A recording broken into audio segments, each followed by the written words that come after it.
Picture this. December 29th, 1170, Canterbury Cathedral. Archbishop Thomas Becket and his longtime friend King Henry II, now sworn enemies, face off in a deadly showdown. The air crackles with tension as four knights, loyal to the king, confront Becket. Every word spoken, every move made, carries the weight of a kingdom's future. The stakes? Nothing less than the balance of power between church and crown. In this moment, Becket stood not just for himself, but for the church's independence against the crown. But let's rewind to about 50 years earlier. Thomas Becket, born to a merchant family in Cheapside, London, had no inkling of the tumultuous future that awaited him. Becket's early life was far from aristocratic. His father was a prosperous yet unassuming merchant, and his mother was known for her piety. From these humble beginnings, Becket learned the value of hard work and integrity.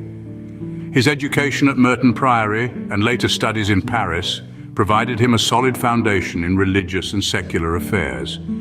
This set the stage for his introduction to clerical life and his subsequent rise through the ranks.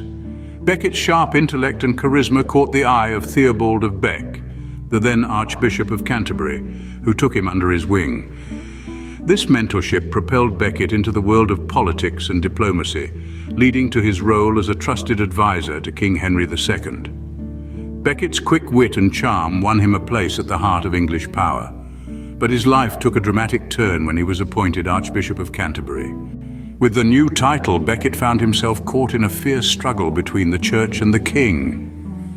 The Archbishop of Canterbury and King Henry II were once friends, but their bond strained over the power balance in England. The tipping point was the Constitutions of Clarendon, a set of laws Henry introduced to limit the church's authority. Becket staunchly opposed these laws, standing firm for the sanctity of the church. His resistance led to a tumultuous conflict, resulting in his exile to France. But Becket was not one to be silenced so easily.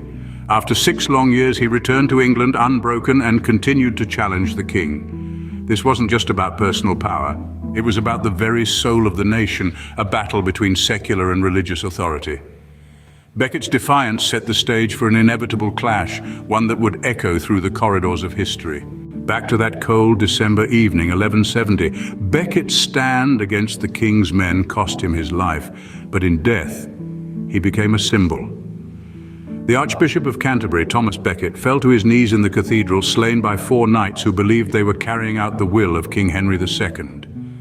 The brutality of Becket's murder shocked the world. His death, a violent collision between church and state, echoed throughout Europe, sending a clear message of the lengths to which the monarchy would go to maintain control over the church. In the immediate aftermath, the cathedral became a place of mourning, the ground stained with the blood of a man who chose martyrdom over submission. The people of Canterbury began to revere Becket as a saint, a man who stood up to the king in defense of the church. Miracles were soon attributed to Becket, leading to his canonization by Pope Alexander III, just 2 short years after his death. Canterbury Cathedral was transformed into a major pilgrimage site. Pilgrims from near and far flocked to the cathedral to pay their respects, to pray, and to seek healing. Becket's martyrdom had elevated him from a political figure to a religious icon, a symbol of the church's resistance against the monarchy. Becket's death marked a turning point in the power dynamics between the church and the monarchy. His legacy reminds us of the enduring struggle for religious freedom and the rule of law. In 4 short minutes, we've journeyed through the tumultuous life of Thomas Becket. We've traced his path from humble beginnings to the highest ecclesiastical position in England. We've revisited his fierce conflict with King Henry II and witnessed his tragic end. Yet in the face of adversity, Becket's unwavering faith and unyielding spirit left an indelible mark on history. Thomas Becket's story is a testament to the power of conviction and the impact one man can have on history. His life, his struggle, his sacrifice, all continue to resonate centuries later.